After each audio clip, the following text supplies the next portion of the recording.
This is a review of Lecture 1, Investment Background.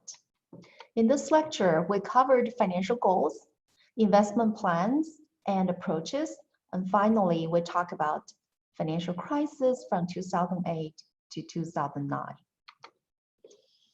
Before we study financial goals, it's important to keep in mind some of the basics of personal finance. In personal finance, you want to set up a concretized financial goals. Then you want to have a plan to achieve your goals. This plan should involve spending wisely, save early, and invest smartly. In this course, we'll focus on the investment part of it. Also, in personal finance, you want to purchase insurance to protect yourself against catastrophe. And also, you want to set up your investment so that you have a chance for a home run. For financial goals, my recommendation is to set up 3 layers of financial goals. In the first layer, I call it financial peace, in which you don't worry about repaying your loans and you have no problem maintaining a minimal lifestyle. Okay, so that's your first step. After you achieve the financial peace, your next step is to achieve financial security. In this level of financial status, you don't worry about maintaining your basic lifestyle, and you can achieve basic financial goals such as retirement savings, children education, and also your own basic lifestyle. At the third level of financial goals, which is the highest level, I call it financial freedom. After you achieve financial freedom, you don't worry about money anymore because you have accumulated a big enough nest egg and the money will work for you day and night. From that point, you do work, but you don't work for money. Instead, you work to fulfill your life. To achieve this goal, spending, budgeting, saving, as well as investing are all indispensable elements.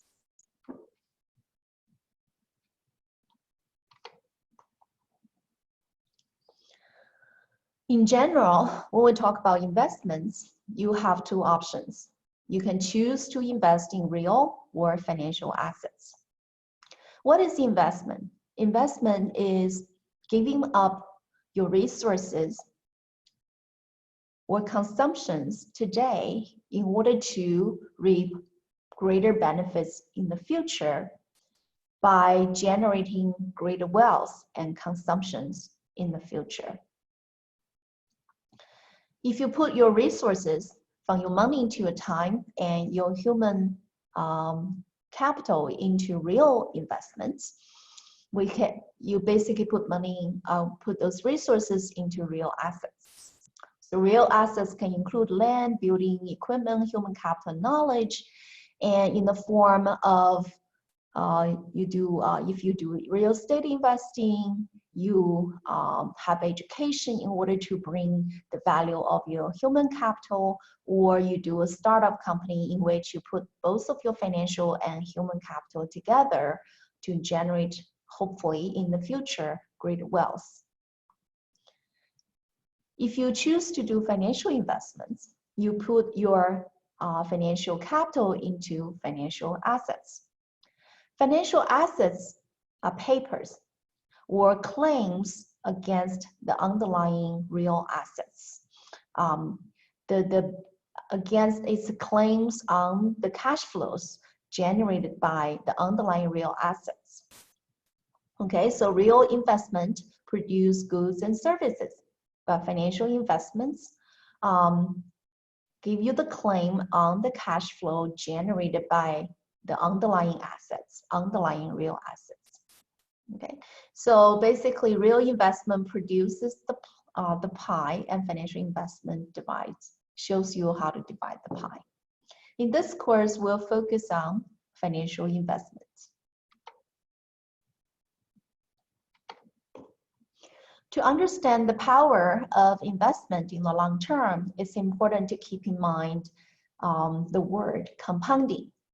Okay, the power of compounding is enormous. Okay, and I recommend you to read the article written by Dr. David Africk.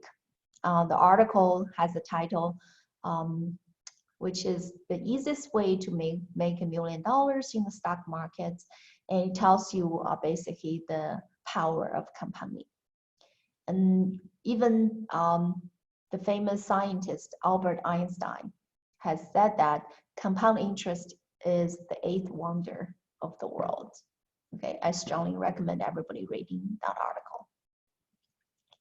It gives you the blueprint of making yourself $1 million down the road. Okay. Also, when you start investments, it's very important to keep the second word, which is diversification, in mind. Okay. First of all, you want to diversify between your human assets and financial assets. If your human capital is stock-like, meaning that your labor income is very volatile and it is highly procyclical, and your financial capital should be put into assets that's more bond-like. However, if your human capital is bond-like, meaning that your labor income is relatively safe, has low volatility, but it has low expected return in the future with good downside protection, and you want to put your financial capital into more stocks portfolios. Okay, so that's the number one element for diversification. Number two, within financial investments, you want to diversify across different asset classes, from stocks to bonds, to money market funds, to foreign exchanges, to derivatives, or other assets, including digital assets. You want to spread your wealth across different baskets in order to achieve diversification. Okay. Your goal is to hedge your risk of inflation in the long term, but you don't want to suffer a tremendous downside in the short term that you cannot take. Okay, so that's a second rule. Also in the class, we discussed about different individual accounts in this country, which you can use to make your financial investments. In general, we have two broad types of accounts for investments. The first one is tax-deferred or tax-exempted plan, which includes the individual retirement accounts, or IRA, includes the defined benefit plan pension, and defined contribution plan, including the famous 401k, 403k, 457b, and solo 401k, SEP IRA, etc. The second type of investment accounts are called taxable investment accounts. Okay, in this account, you have to pay taxes, but in the tax-deferred or tax-exempted account, you either defer your tax or you don't pay your tax after the initial deposit. Okay, and in taxable account, you pay capital gains tax if your holding period is over 12 months, which is relatively low tax rate. However, if your holding period of the financial assets is below 12 months, you have to pay your capital gains as the capital gains in using your marginal income tax rate. Okay, again, I encourage everybody to check out those accounts, and so that you know which account you should be using for your own investments. For investment process, okay, where do we start when we have a pot of money and we want to start financial investments? And there are two broad approaches. One approach we call it the top-down approach, and you start with financial allocation, okay, which means you allocate your assets across the broad asset classes. Okay, how much you put in stock and bonds, and etc. And the second step is within each asset allocation, you select a security to make up the portfolio. So the second step is called security selection.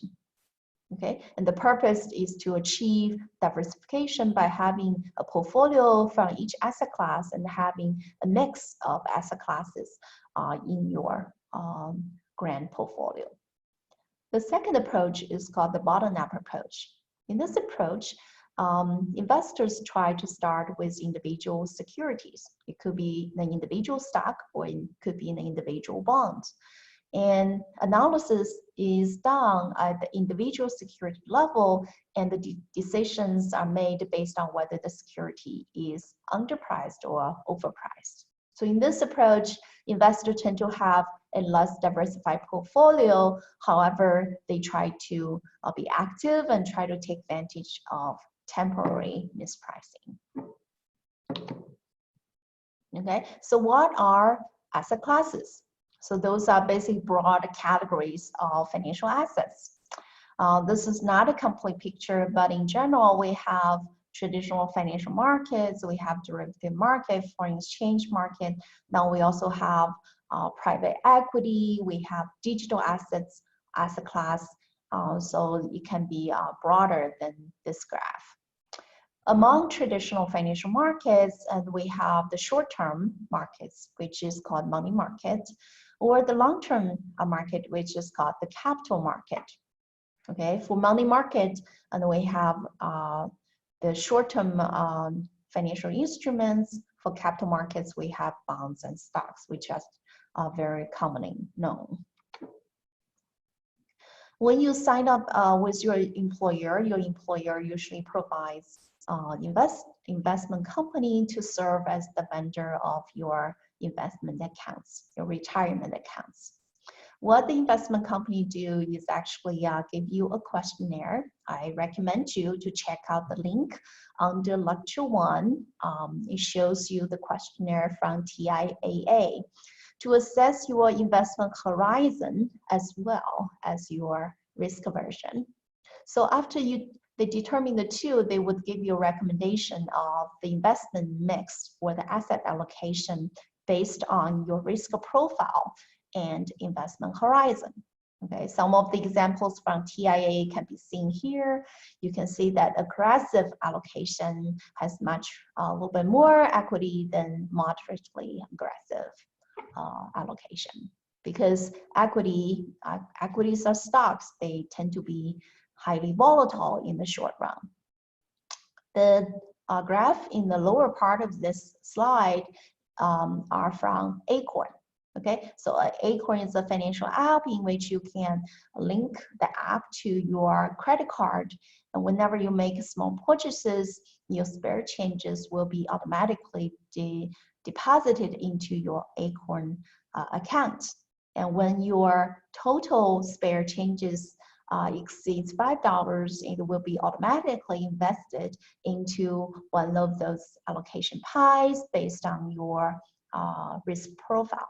Again, you can see that for aggressive allocation versus moderately aggressive allocation, and aggressive one has nearly all 100% of stocks, but the moderately aggressive one has a little bit more bonds. Again, I encourage you to check out the links on the Blackboard for both of the two websites, TIAA and Acorn. Okay, so I'm gonna skip this, and basically to make your, you have to make your decision, and you are set, and you don't have to make security selection choices because your mutual fund managers doing the job for you. The example of the bottom-up approach can be found on this website with Jim Cramer, the TV host of Mad Money in CNBC. Okay, in his TV show, one of the segments is called Lightning Rounds, and people can call in asking questions about individual security. So by analyzing individual security, identify whether the price is attractive relative to its intrinsic value is the typical approach or the bottom-up approach. Based on Jim Cramer, if you want to have an actively invested bottom-up approach portfolio, you don't want to have more than 5 individual stocks in your portfolio, because he expects you to spend at least an hour a week on every stock you own. Okay, plus your research time on other stocks. This is tremendous efforts. So you don't want to own too many stocks. Okay, so taken together, both top-down approach and bottom-up approach have their pros and cons. For top-down approach, because you start with asset allocation, you have the big picture. So the advantages are that you achieve diversification. You have proper risk assessment, and because you are transacting portfolios rather than individual stocks, you tend to have incur low transaction costs. But the disadvantage is that this approach doesn't allow you to identify individual securities mispricing. You could be overlooking those opportunities or market timing opportunities. For bottom-up approach, the pros is that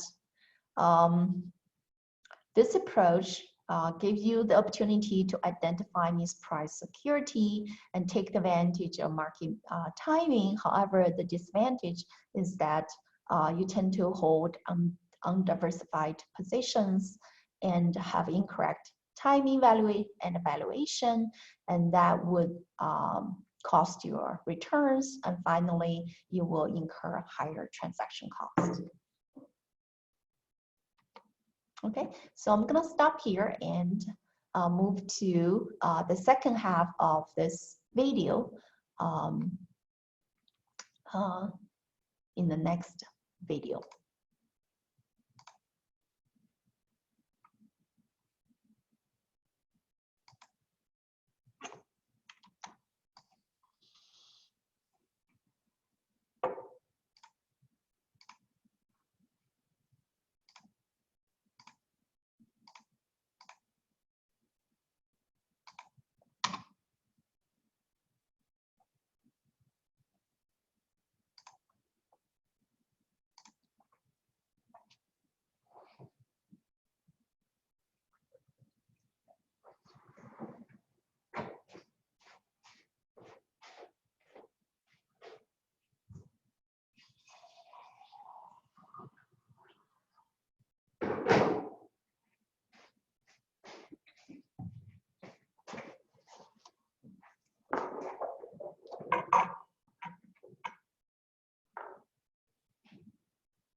Okay, so this lecture is a summary of the 2008 to 2009 financial crisis.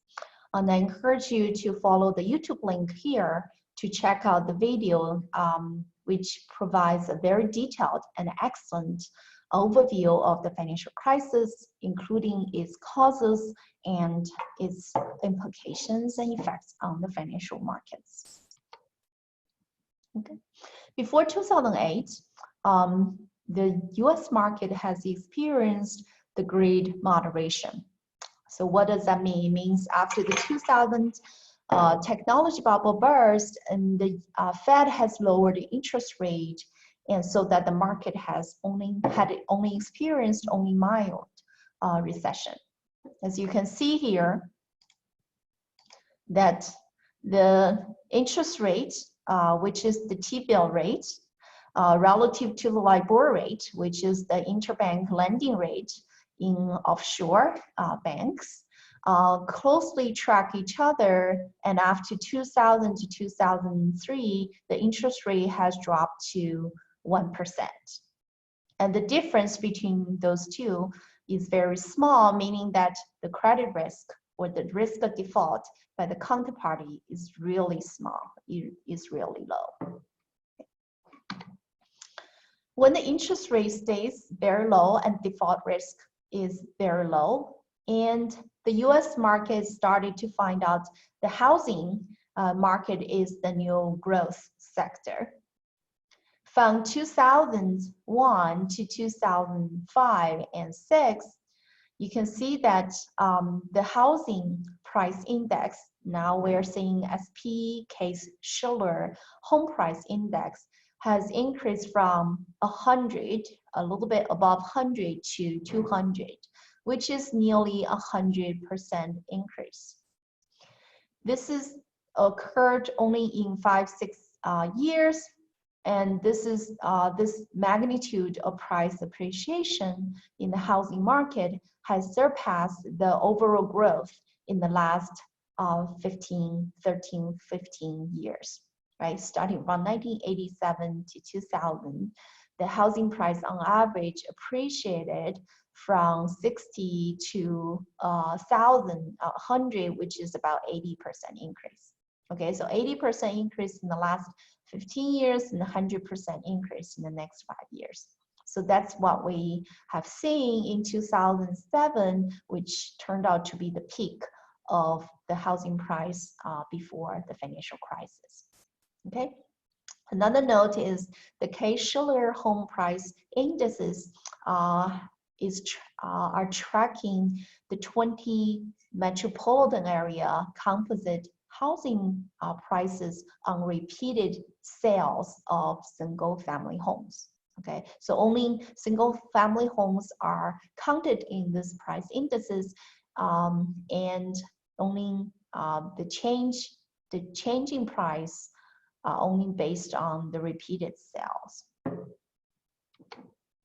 Okay, this is the second chart that shows not the level of the index, but the change, the percentage change of the home price indices and at annual basis. You can see that from 2000 to 2007, and the annual rate of return, rate of change in home prices has been over 8% to 16%, which is extraordinary relative to the historical norm.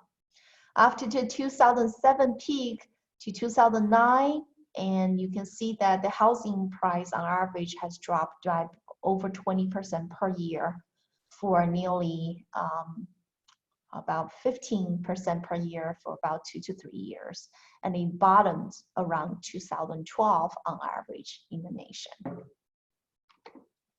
Okay, so what has changed in the housing finance industry that has contributed to the financial crisis? Okay, so this is it is worth mentioning the difference in the practice in the old way versus new way in the housing finance markets. Traditionally, which is under the old way, and local banks, they made mortgage loans to homeowners, and then they return those loans as their assets. Okay, the mortgage loans are held by the originating local banks. Therefore, local banks' responsibility is to make sure they don't get bad loans because they originate to hold. So they would perform their due diligence to minimize the risk of their own banks or institution. However, after 2000, a lot of financial innovations such as securitization has occurred. Okay, what is securitization? Securitization. Fannie Mae and Freddie Mac, which are the two agencies sponsored or affiliated with the government, they bought the mortgage loans and bundled them into large pools of assets. Then they sold those bundled mortgage loans back to financial markets, to investors. Okay, so those securities investors purchased are called mortgage-backed securities, which I'm going to talk about the CDOs. Okay, so mortgage-backed securities are treatable claims against the underlying mortgage pool based on the credit ratings of security you buy into. Okay, therefore, the new model asks local banks to originate the mortgage loan, but to distribute the loans to the financial markets. Therefore, the risk does not lie with the originator anymore. Instead, the risk is transferred into the financial markets and bundled into mortgage-backed securities. You can tell that under the new model, the originators have less incentive to perform the due diligence to minimize the risks in mortgage loans, which has huge implication for the financial crisis that are unfolded later on. Okay. So in the past, homeowners simply work with the originator who are the investor. But in the new model, homeowner would get loans from originator who got it from agent, the Freddie Mac agencies, and who actually sold those loans to investors. Okay, so the two layers, financial intermediaries, they don't have the risk, but they simply pass on the risk by collecting their servicing fees. Okay, that created moral hazards in those financial intermediaries. Okay, so many of the financial innovation has occurred. For example, piggyback loans, right? So before the financial crisis, you can actually purchase the second mortgage or home equity loans, or you can take out home equity loans as your second mortgage, and this is piggyback loans to serve as your down payment. So you don't have to have 20% down payment. You can simply borrow your down payment using a second mortgage. Or some people use the adjusted rate mortgage arm instead of fixed rate mortgage. So adjusted rate mortgage gives homeowners the initial teaser rate at a really low level.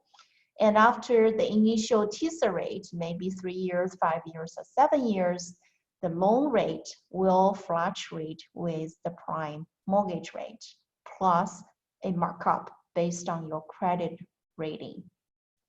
So in 2005, homeowners who have taken out ARM actually had their teaser rate expired and their adjusted rate mortgage started to float. The rate started to flow. At that time, the Fed was raising interest rate, which has substantially increased the monthly payment of those homeowners, which actually has led to the initial default of subprime mortgages. Okay, so PMI. So PMI is the private mortgage insurance.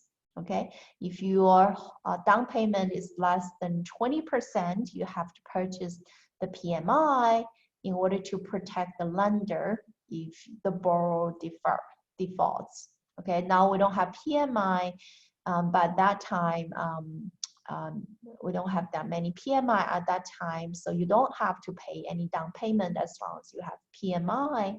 You can purchase a home with 5% down, 3% down, or even 0% down. Another financial innovation is interest-only mortgage, in which borrowers pay only the interest on the mortgage with the balance unchanged. Okay, so what's the point? The point is the borrowers cannot afford purchasing the house by paying down the principal. However, the borrower plan to flip the house in a few years, so he just paying some interest during the period before she or he can flip the house for a profit. Okay, The next two financial innovations are very important, which I'm gonna talk about it in more detail. CDO is collateralized debt obligations. Okay, so it's a mortgage pool that's being pooled by Freddie Mac and Fannie Mae. The mortgage pool are divided into slices, or they call tranches, okay, based on different levels of default risk. Okay, so the senior tranches at the bottom has lower risk and higher credit ratings, and junior tranches are at the top. It has high risk and low or junk rating. So for the pool of mortgages, every month it receives all the payments across the country, and all the payments will be sent in the pool. The senior tranche investors will get paid first. When after that, the additional payment will go to junior tranches. Therefore, if one of the investors or some of the investors defaults, as long as most of them do not default, and the senior tranches can receive the full mortgage monthly payment. Okay, the junior tranches may suffer from losses, but it could be mild. Okay, so that was the idea of the initial design, but it turned out that when systematic risk occurs, such as systematic defaults across the nation, and this the CDO doesn't really achieve the diversification that it hopes to achieve. The second financial innovation is called credit default swap, CDS.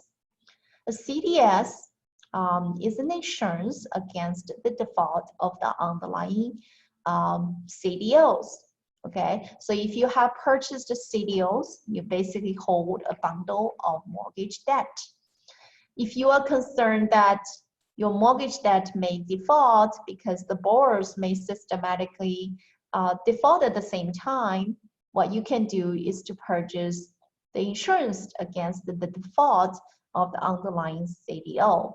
Okay, this insurance policy is called CDS. Okay, so before the financial crisis, and the typical investor can only just need to pay 1% per year in order to insure the underlying CDO. This is actually used by some of the greatest investors at that time, such as Jiang to profit tremendously from the collapse of the financial housing market and the financial crisis. Okay, so during the financial crisis, and CDS has rising from 1% to maybe 40%, so that whoever has purchased the insurance for 1%, they can actually sell. They sold the CDS back to the insurance company for tremendously high profits. Okay, so who are the insurance company? It turned out to be mostly a lot of investment bankers, such as Lehman Brothers. So the reason Lehman Brothers collapsed is because it has not only holds a lot of CDO, but it has issued a lot of CDS that it cannot afford to honor the insurance. Okay, so in 2000 to 2006, we observed a sharp increase in housing prices, and many investors thought housing price will never fall. And so a lot of investors turned out to own too many houses they cannot afford when the adjusted mortgage payment went up after the Fed hiked the rate. Okay, in 2006 to 2007, home prices has peaked. And in 2007, and housing default starting from subprime mortgage. The mortgages have low quality lenders. Okay, and Bear Stearns was the first one to announce trouble as subprime mortgage related assets. Okay, and later many other investment bankers and have been identified to hold many of the toxic assets, or issued a lot of CDS that they cannot honor. Okay, including Bear Stearns, Fannie Mae, Freddie Mac, Merrill Lynch, AIG, and Lehman Brothers. So money markets in 2008 summer started to seize up, where company do not want to lend each other because the credit risk had elevated at that time. Okay, so the Fed has to bail out many of them to stabilize financial system, including AIG, but the Fed decided not to bail out Lehman Brothers, which has caused a sharp decline of stock markets and a panic in the financial markets. Okay, so that's all we have for this lecture.